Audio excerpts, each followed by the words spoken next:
عاقبۃ للمتقین والصلاة والسلام علی سید الانبیاء والمرسلین وعلی آلہ واصحابہ اجمعین اما بعد اعوذ باللہ من الشیطان الرجیم بسم اللہ الرحمن الرحیم لقد کان لکم فی رسول اللہ اسوۃ حسنہ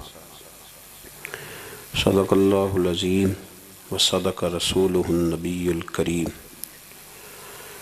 ان اللہ وملائکتہ یصلون علی النبی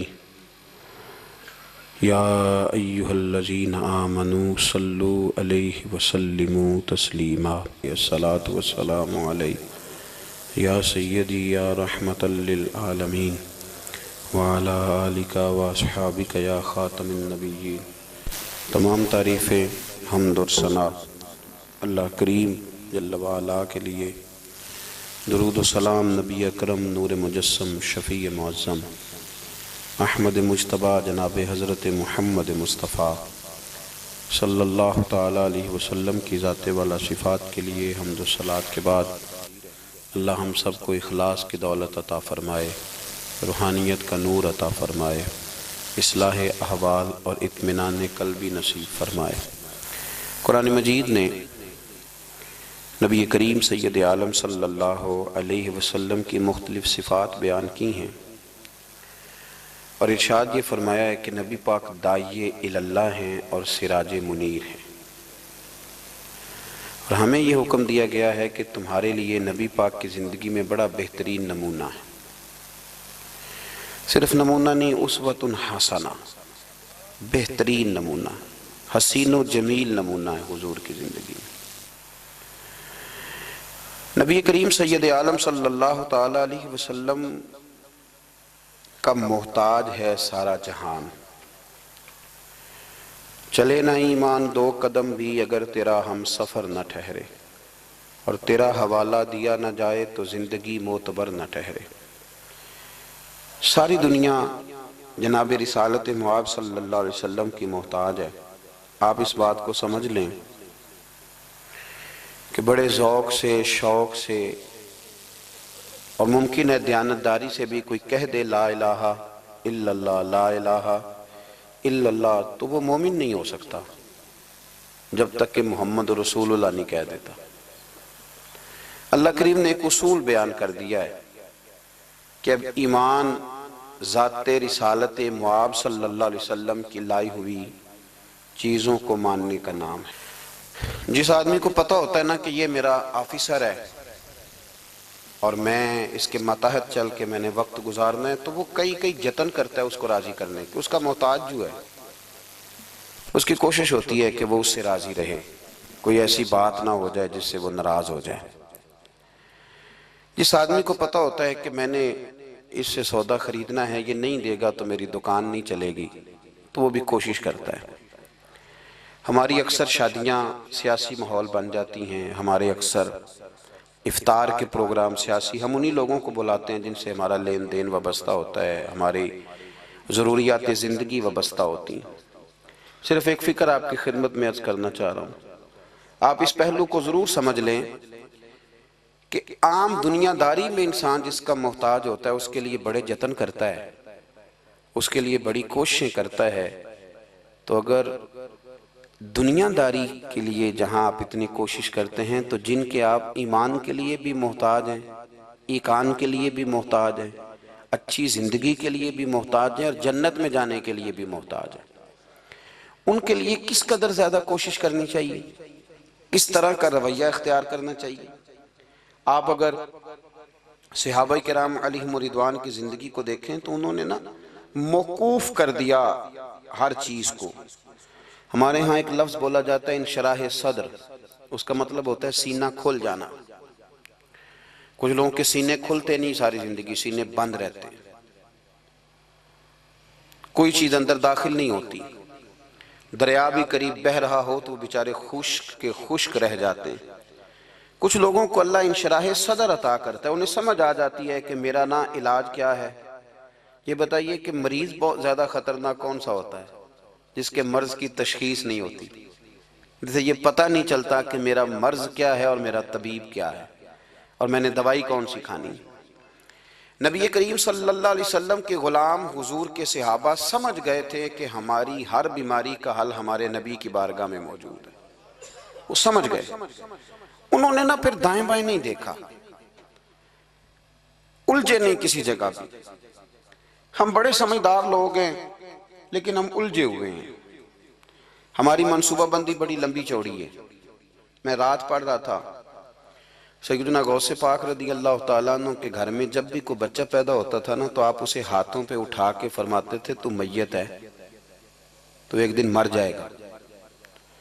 میں تیرے ساتھ پیار ضرور کروں گا، محبت ضرور کروں گا، پر ہے تو میت، تو ایک نہ ایک دن مجھے چھوڑ کے چلا جائے گا. تو فرماتے تھے میں تجھ سے پیار ضرور کروں گا پر سب سے زیادہ پیار اس سے کروں گا جو حی بھی ہے اور قیوم بھی ہے، جس کو کبھی موت اس سے بڑھ کر پیار کروں گا. میرے عزیز، اگر انشراح صدر مل جائے، اگر ذوق نصیب ہو جائے کہ سارا کچھ حضور کے قدموں سے وابستہ ہے، پھر زندگی آسان بھی ہو جاتی ہے اور بہت ساری دوڑ زندگی میں ختم ہو جاتی ہے. انسان بڑے دروازے چھوڑ کے ایک دروازے کی طرف آ جاتا ہے، اسے سکون نصیب ہو جاتا ہے. رسول کریم صلی اللہ علیہ وسلم کے ہم محتاج ہیں.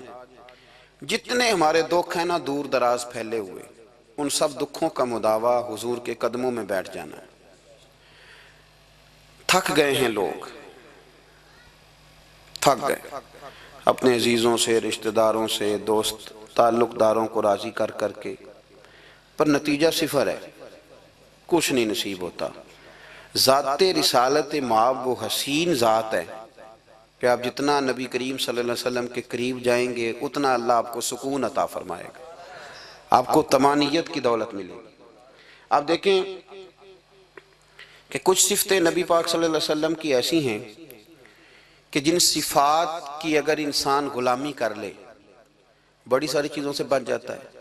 ہمارے زمانے میں ایک چیز ہے جس کا نام ہے اشتعال. ایک ہے غصہ، ایک ہے جلال. دنیا میں سب سے بیوقوف بندہ وہ ہے جسے کوئی اشتعال دلاتا ہے. وہ تو یوز ہوتا ہے، وہ تو استعمال ہو گیا. ہمارے ہاں سب سے زیادہ بیوقوفی، یعنی اگر جس ملک کے وکیل بھی استعمال ہو جائیں اور جس ملک کے ڈاکٹر بھی استعمال ہو جائیں اور اسلامک یونیورسٹی میں پڑھنے والے وہ بچے جو گریجویشن کے بعد گئے ہیں وہ بھی استعمال ہو جائیں، تو پھر صرف یہ ہے کہ ہمیں نہ کوئی استعمال کرتا ہے، ہمیں کوئی اشتعال دیتا ہے. اب ہماری دنیا میں نہ کچھ ایسے اسلامی ملک ہیں جو اب ملک ہی نہیں رہے. عراق اب کسی ملک کا نام نہیں، لیبیا اب کوئی ملک نہیں رہا، شام اب کوئی ملک نہیں. پتہ نہیں آپ کو سمجھ آ رہی ہے کہ نہیں آ رہی میری بات کی.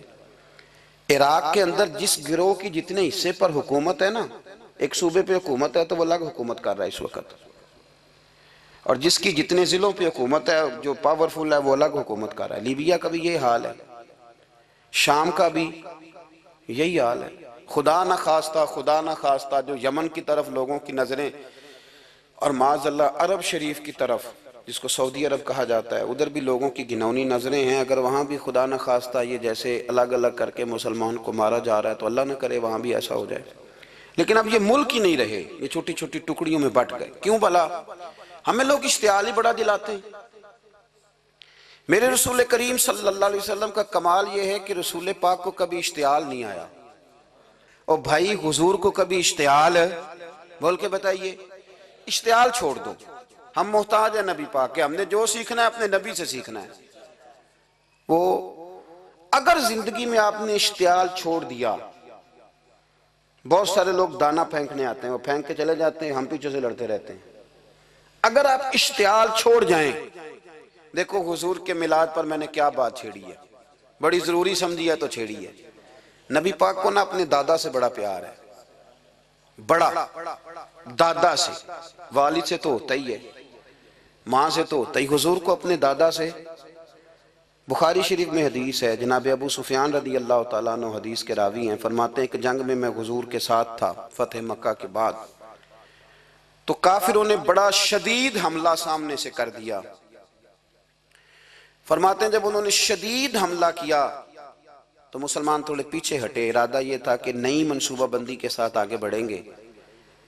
کہتے ہیں میں نے نبی پاک صلی اللہ علیہ وسلم کے گھوڑے کی لگام تھامی ہوئی تھی، صحابہ پیچھے ہٹے پر حضور نہیں پیچھے ہٹے اور آگے بڑھے۔ تو میں نے کہا یا رسول اللہ سب لوگ پیچھے ہٹ رہے ہیں، ذرا پیچھے ہٹ کے نئی حکمت عملی نئی تازگی کے ساتھ وار کریں گے تاکہ مقابلہ کر سکے۔ تو جنگ کا موقع ہے، جنگ کا وقت ہے، اور حضور وہاں نعرہ کیا لگاتے ہیں؟ فرمایا پیچھے نہیں ہٹنا۔ کیوں؟ انا النبی لا کاذب انا ابن عبد المطلب لا کاذب۔ فرمایا پیچھے نہیں ہٹنا ہے، ایک تو اس لیے نہیں ہٹنا کہ میں نبی ہوں اور یہ بھی سچ ہے، اور اس لیے بھی پیچھے نہیں ہٹنا کہ میں کوئی معمولی آدمی نہیں، میں عبد المطلب کا پوتا ہوں۔ اب پیچھے ہٹنا کتنی دلچسپی ہے اپنے دادا کے ساتھ، کتنا پیار ہے۔ ضروری نہیں دادا پی ایچ ڈی ہو تو پھر ہی پیار کیا جائے، یہ بھی ضروری نہیں کہ دادا کروڑ پتی ہو تو پھر بھی پیار کیا جائے، یا دادا پیر ہو، صوفی ہو، عالم ہو تو پھر ہی پیار کیا جائے۔ ماں باپ تو ماں باپ ہی ہوتے ہیں، ماں باپ تو ماں باپ ہوتے ہیں۔ مجھ سے کوئی کہے میں اپنی اماں پہ 6 جلدوں میں کتاب لکھ سکتا ہوں، میں ذمہ داری سے کہہ رہا ہوں، وضو کے ساتھ بیٹھا ہوں۔ اگر کبھی اللہ مجھے موقع دے تو میں کئی جلدوں میں اپنے والد پر کتاب لکھ سکتا ہوں۔ یہ ضروری تو نہیں کہ ماں باپ پڑھے لکھے ہوں تو پھر ہی ان پہ لکھا جا سکتا ہے۔ ماں اگر اپلے بھی تھاپتی ہو نا، اسے الف با تا سا نہ بھی دیکھ کے پڑھنا آتا ہو تو بیٹے سے پیار کتنا کرنا ہے یہ اسے آتا ہوتا ہے، یہ اللہ اسے دیکھ کے بھیجتا ہے۔ اس کے لیے کسی پی ایچ ڈی کی ضرورت یہ اسے پتا ہوتا ہے، یہ اللہ تعالیٰ اس کے سینے میں پہلے اتارتا ہے۔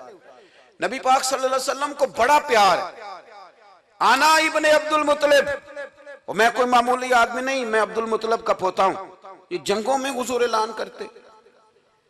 اب دوسری کتاب دیکھی الوفا شریف میں اور شفا شریف میں حدیث ہے، حضرت عمر فاروق راوی ہیں، فرماتے میں کھڑا تھا، یہودیوں کا ایک بہت بڑا عالم ہے، زید بن دسنا اس کا نام ہے۔ حضرت بلال حبشی رضی اللہ تعالیٰ عنہ فرماتے ہیں کہ جب کہیں ضرورت پڑتی تھی تو ہم لوگوں سے قرضہ لیتے تھے۔ وہ ایک دن مجھے کہنے لگا مجھ سے قرضہ لے لیا کرو، میرے پاس پیسے پڑے ہوتے ہیں۔ میں نے اس سے قرضہ لے لیا نبی پاک صلی اللہ علیہ وسلم کے مہمانوں کے لیے، کیونکہ میری ذمہ داری تھی مہمانوں کی دیکھ بھال۔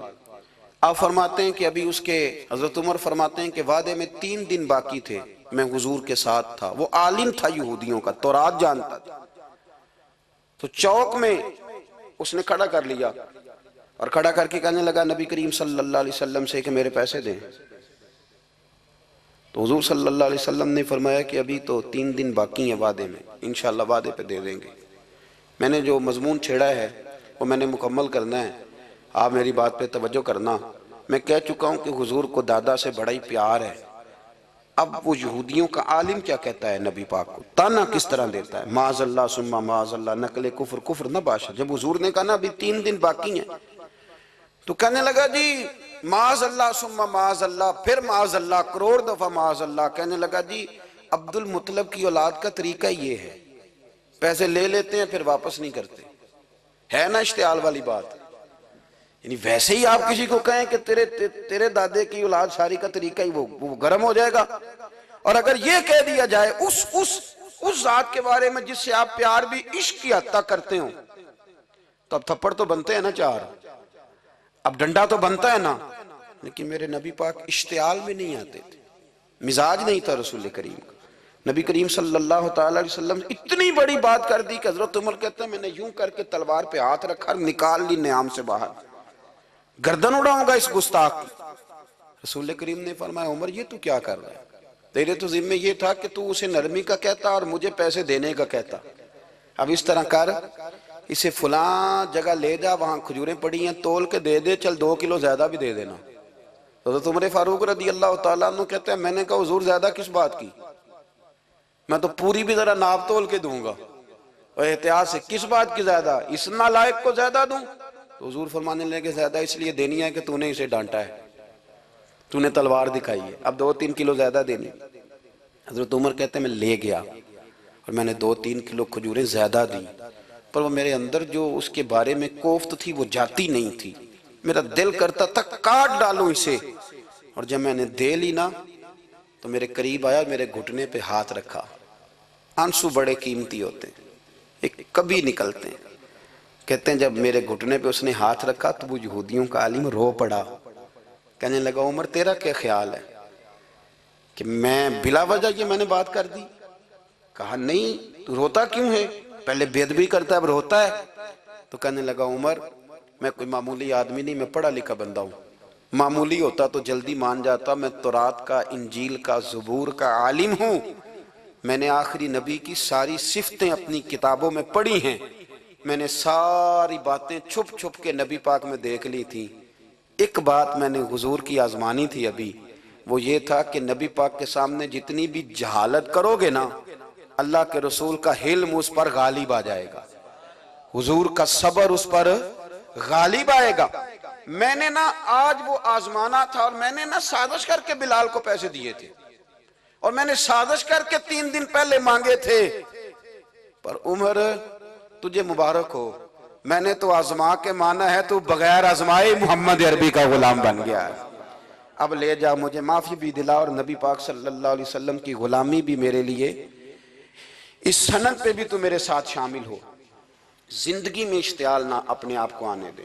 لوگ دنیا میں باتیں کرنے آئے ہیں، اور باتیں کرنے والے رہ جایا کرتے ہیں، باتیں کرنے والے، میری بات کی سمجھ آ رہی ہے، اور کام کرنے والے وہ کر جاتے ہیں۔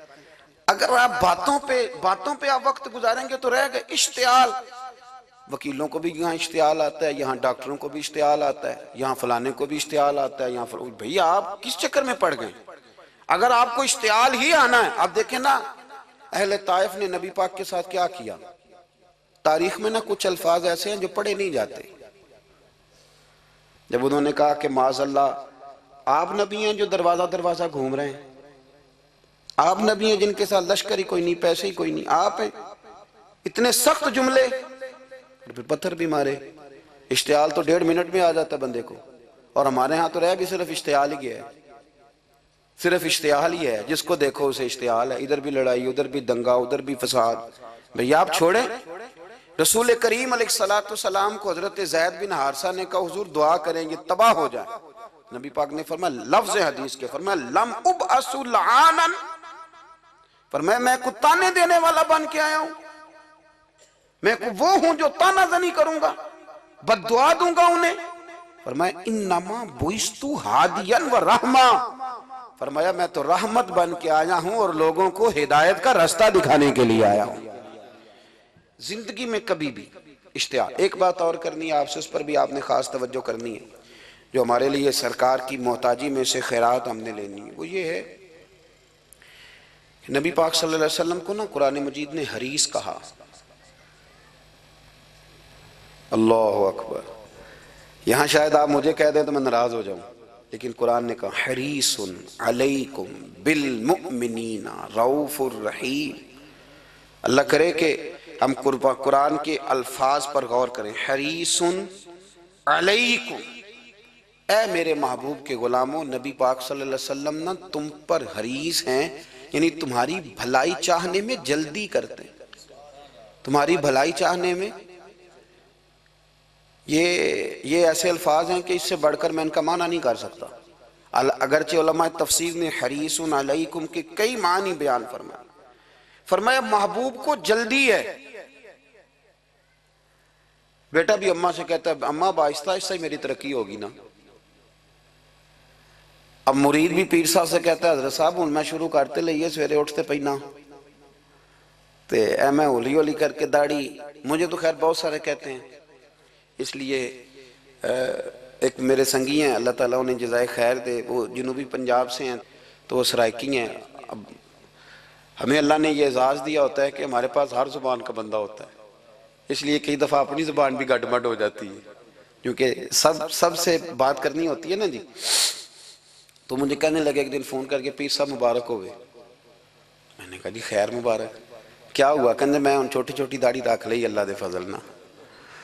میں کہا چلو میں تیری مبارک قبول کرتی تو مہربانی کری انہوں کھاد شاد باندھا رہی تاکہ تھوڑی بڑی بھی ہو ہی جائے کہ مبارک ہوئے۔ میں چھوٹی چھوٹی، میں کہا چلو اللہ کریم خیر کرے گا بڑی بھی ہو جائے، حالانکہ داڑھی کا کوئی وزن ہی نہیں ہوتا، کیوں ہوتا ہے نہ چھوٹی کا نہ بڑی کا، اللہ سمجھنے کی توفیق عطا فرمائے۔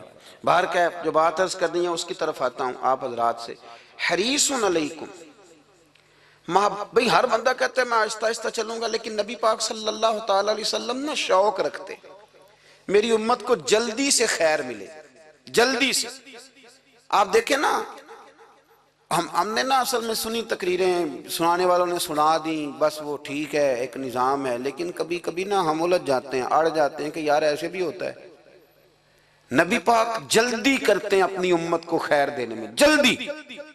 حضرت ابو ہریرہ نے حافظہ مانگا تو فٹافٹ دیا حضور نے۔ حضرت جابر ابن عبداللہ نے کہا حضور گھر میں غربت ہے، تو فرمایا یہ کلو لے جا، کھول کے نہ دیکھنا کھجوریں، کھاتا رہنا، ختم کوئی نہیں ہوں گے۔ جس نے جو مانگا نا، جو ذرا جلدی کر کے، مرنا ہے، پھر قبر میں جانا ہے، پھر قیامت تک قبر میں لیٹنا ہے، پھر قبر سے اٹھنا ہے، وَإِذَا الْقُبُورُ بُعْثِرَتْ عَلِمَتْ نَفْسٌ مَا قَدَّمَتْ وَأَخَّرَتْ، پھر وہاں سے اٹھ کے حساب دینا ہے۔ حساب کے بعد جنت دوزخ کا فیصلہ ہونا ہے۔ اور میرے نبی پاک صلی اللہ علیہ وسلم کو بڑا شوق ہے امت جلدی جلدی جنت میں جائے، لہذا فرمایا ابو بکر تو بھی جنتی ہے۔ حضور وہ قبر، وہ اٹھنا، وہ حساب کتاب، فرمایا میں جانوں اللہ جانے۔ عمر تو بھی جنتی ہے، عثمان بھی جنتی ہے، علی بھی جنتی ہے، طلحہ بھی جنتی ہے، زبیر بن عوام بھی جنتی ہے، طلحہ بن عبید اللہ بھی جنتی۔ 10 بندوں کو نہ کھڑے کھڑے جنت۔ امام حسن اور حسین پیچھے کھیل رہے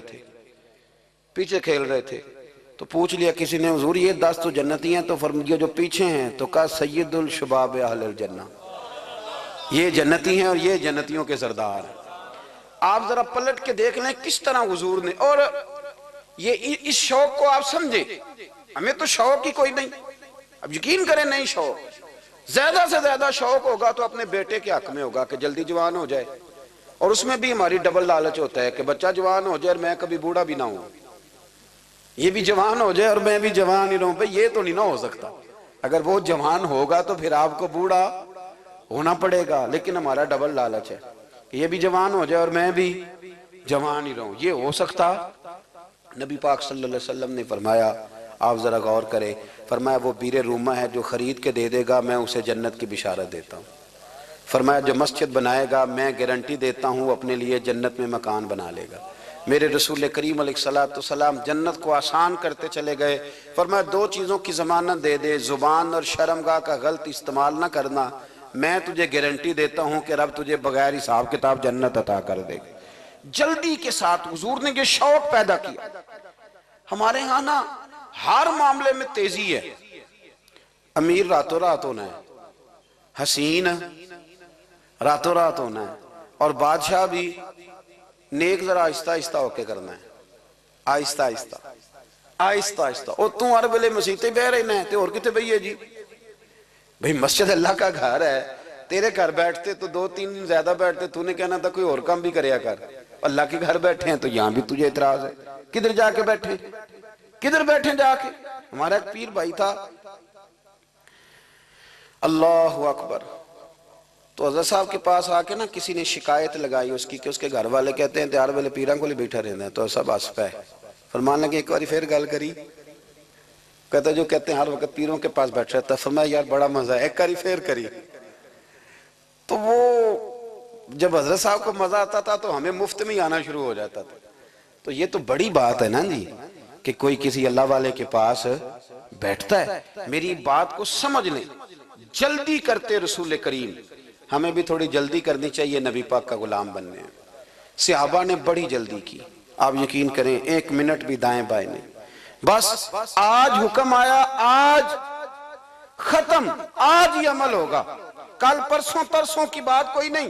ساری دنیا جاتی ہے نا مدینہ شریف اور جا کے دیکھتی ہے مسجد قبلتین، 2 قبلوں والی مسجد، یار بڑا مشکل کام ہے، بڑا مشکل کام ہے۔ لوگ کہتے ہیں پہلا تسی این جاندے سو، اب یہ کہنا شروع کر دیا بڑا مشکل کام ہے۔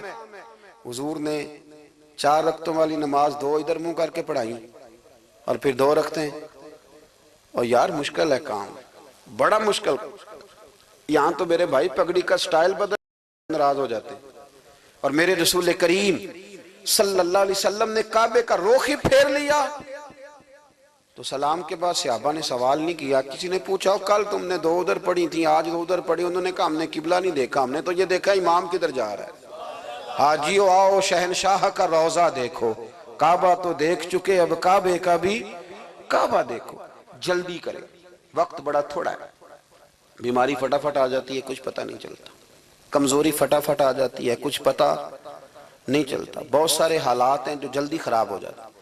نبی پاک صلی اللہ تعالیٰ علیہ وسلم نے نا اپنی امت کو بڑی ساری خیر اللہ سے لے کے دی، ہمارا دین بڑی جلدی مکمل ہوا، 23 سالوں میں مکمل دین حضور نے ہمیں عطا فرمایا۔ اور پھر ایک اور مزے کی اور لطف کی بات یہ کہ ایک ہے کہ جنگیں بھی ہو رہی ہیں، ہم کہتے ہیں جی آرام سے بیٹھیں گے تو دین کی بات کریں گے، جنگیں بھی جاری ہیں، بدر ہے، احد ہے، آخر دم تک۔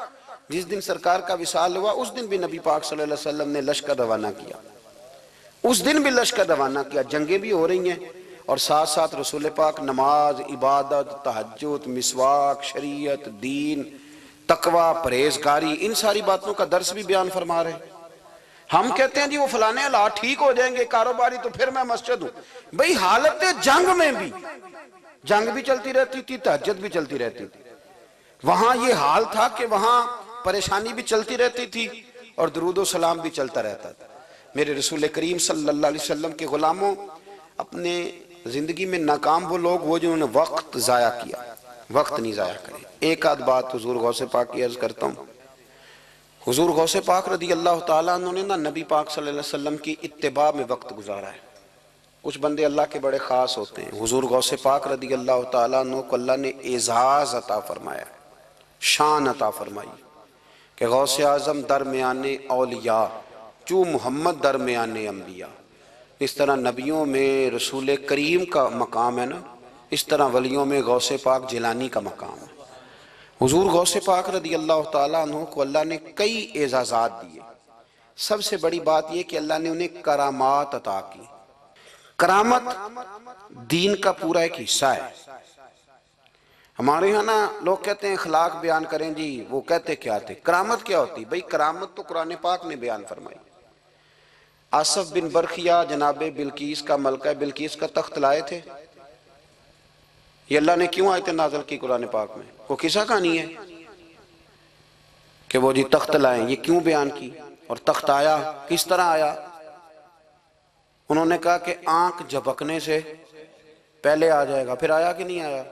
ان سے پوچھا یہ کیسے آیا؟ کہنے لگے ھذا من فضل ربی۔ او سنگیو، صرف حضرت سلیمان علیہ السلام کا امتی تخت لا سکتا ہے، نبی پاک کا غلام نہیں لا سکتا؟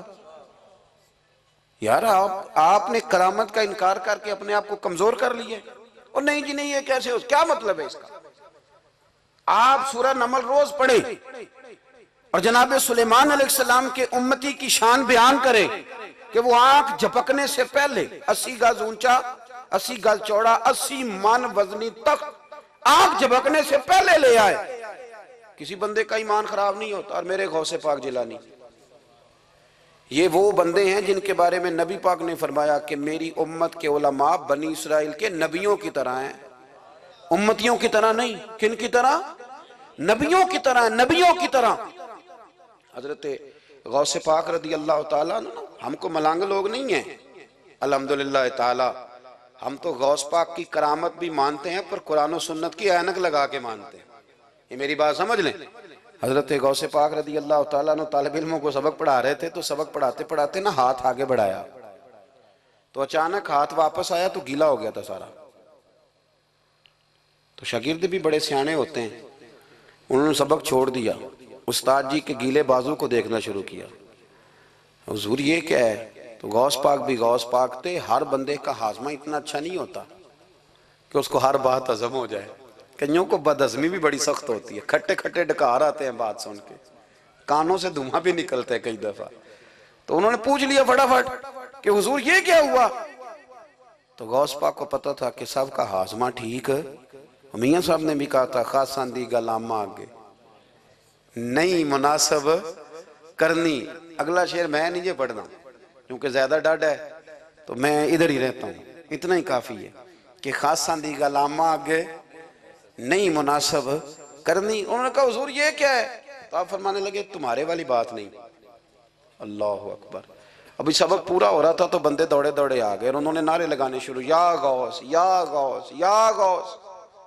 لوگ کہتے ہیں غوث پاک سے ملتا نہیں، میں کہ ٹھیک آندے انہوں نہیں نہ ملیا، جنہوں ملیا اس تے رولا پانا نہ بڑا ملیا ہے، بڑا ملیا ہے، بڑا ملیا ہے، اپنا اپنا معاملہ نا۔ کسی نے کہا حضور کچھ نہیں دیتے، تو کسی نے کہا میرے کریم سے گر قطرہ کسی نے مانگا، دریا بہا دیے، در بے بہا دیے، اب جس کو ملا ہے وہ تو شور کرے گا۔ تو تھوڑی دیر کے بعد ہی بندے پہنچ گئے، انہوں نے آ کے یا غوث کے نعرے بھی لگائے، وہ مچلے بھی، وہ روئے بھی، وہ قدم بھی چومے، اپنے مقدر پہ ناز بھی کیا۔ شکر ہے اللہ کا، اللہ نے ہمیں آپ کا غلام بنایا، شکر ہے۔ تو طالب علموں نے پوچھا ہوا کیا؟ کہنے لگے کشتی میں بیٹھے تھے تو ڈوبنے لگی تھی، تو ہم نے کہا کہ ہم تو غوث پاک کے ماننے والے ہیں، تو پھر حضور غوث اعظم کا دست مبارک نمودار ہوا ہے اور کشتی کو پکڑ کے کنارے لگا دیا ہے، کشتی کو پکڑ کے کنارے لگا دیا ہے۔ ایک قریب کہنے لگا یہ کیسے ہو سکتا ہے؟ تو دوسرا اس کی کمر پہ تھپکے دے کے کہنے لگا ویسے ہی ہو سکتا ہے جیسے آصف بن برقیہ کے ذات ہوا تھا، بالکل ویسے ہی ہو سکتا ہے۔ سیدنا غوث اعظم کی کرامات اتنی متواتر کے ساتھ ہیں کہ ملا علی قاری فرماتے اتنی تو کرامتیں سنی نہیں جتنی غوث پاک کو اللہ نے عطا فرمائی۔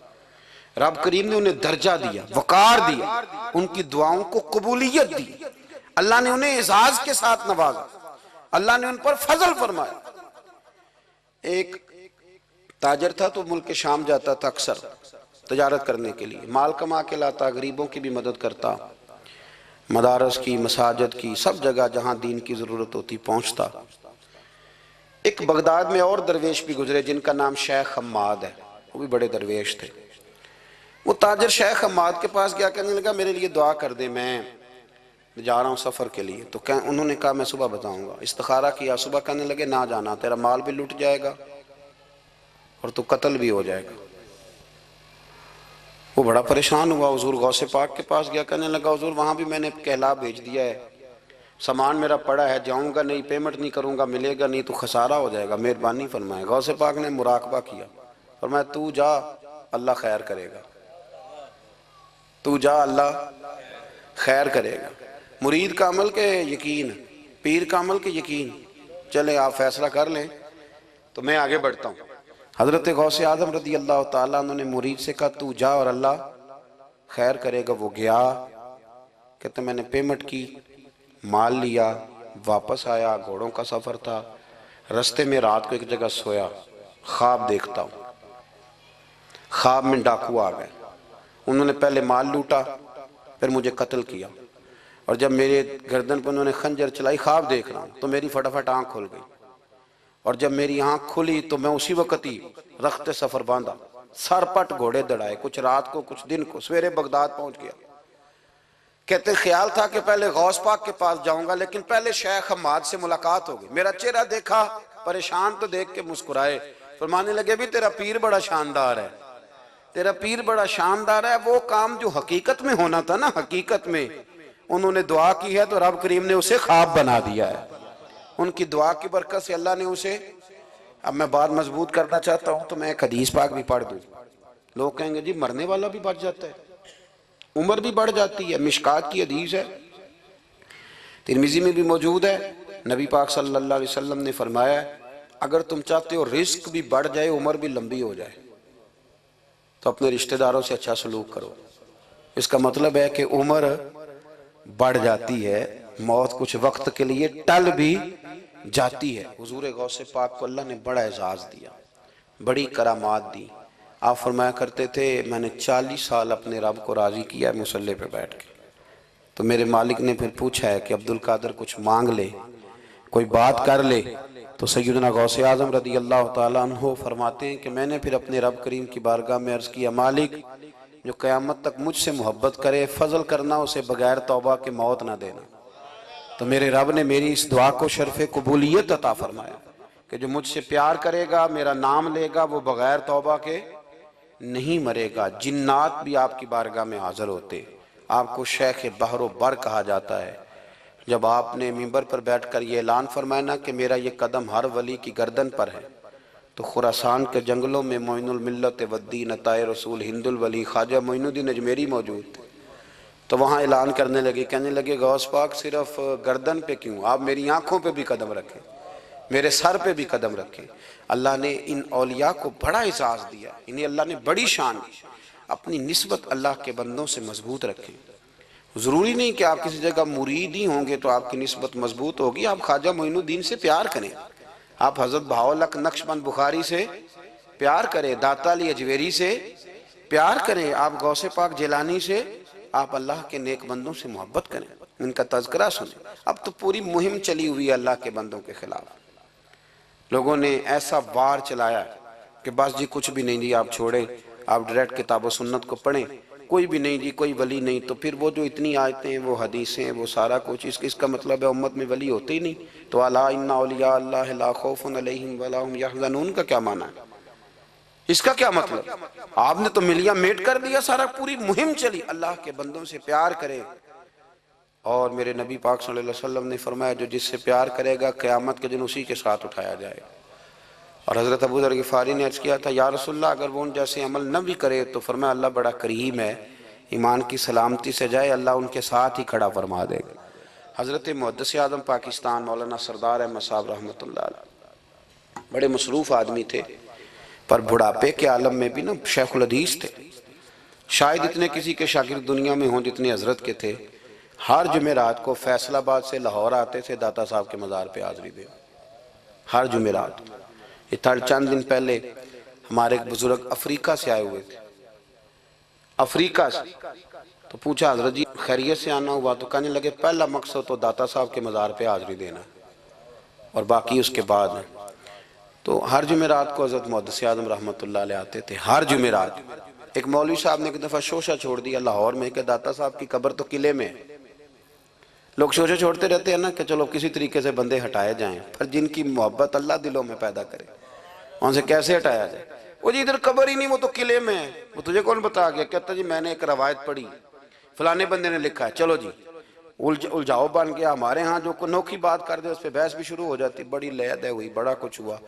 سید ابو البرکات شاہ صاحب ایک بہت بڑے عالم گزرے ہیں، داتا صاحب کے مزار سے تھوڑا سا آپ آگے بڑھیں تو حزب الاناف بہت بڑا مدرسہ ہے، اس کے وہ شیخ الحدیث تھے، اعلیٰ حضرت کے خلیفہ تھے، سید تھے۔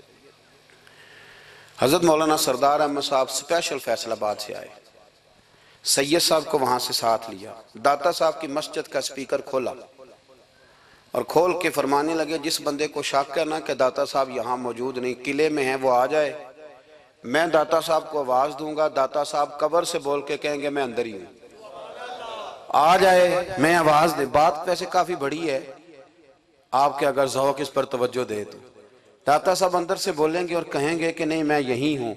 وہ سید صاحب کہتے ہیں کہ مینوں تو ایک کارتے نہیں دسی یہ گل، ساتھ ہی لے آئے ہو، وہ گھر میں بتانا تھا۔ اور کہتے ہیں جبہ کھینچ کے نا محدث اعظم کا، کہنے لگے مولانا آپ نے بڑا دعویٰ کر دیا ہے، بڑا دعویٰ کر دیا آپ کہ داتا صاحب اندر سے بولتے، بڑا دعویٰ ہے۔ مولانا سردار احمد صاحب فرمانے لگے سید صاحب اپنی مرضی سے نہیں کیا، داتا صاحب سے پوچھ کے کیا ہے، داتا صاحب نے مجھے کہا ہے تو آواز دینا اور میں اندر سے بول پڑوں گا۔ فرمایا میں کل شام تک ادھر بیٹھا ہوں، جس کا دل کرے وہ آئے، میں انشاءاللہ تعالی آواز دوں گا اور علی بن عثمان حجویری قبر کے اندر سے بولیں گے، لیکن چونکہ پیچھے کرم تھا نا لہٰذا آیا کوئی بھی نہیں، پہنچا کوئی بندہ۔ تو یاد رکھیں اللہ کے بندوں سے پیار کریں۔ تنقید والے بندے ساری زندگی بیچارے اسی کھاتے میں رہے، کچھ نہیں بن سکا، خود بھی بے سرور رہے، دوسروں کو بھی بے سواد کیا، اپنے آپ کو مزیدار کریں۔ دو باتیں میں نے سیرت کی عرض کی ہیں، ایک تو اشتعال انگیزی سے بچیں زندگی میں، کبھی بھی کوئی کتنا مرضی لوگ اشتعال تو دلائیں گے، اشتعال میں نہ آئیں۔ اور دوسری بات یہ کہ جلدی کریں دین پر عمل کرنے میں، لیٹ نہ کریں، سرکار نے جلدی فرمائی ہمیں دین دینے میں۔ اور پھر ایک بات میں نے آپ کی خدمت میں یہ عرض کی ہے کہ اللہ کے ولیوں سے پیار کریں، اللہ ہمیں سمجھنے کی توفیق عطا فرمائے۔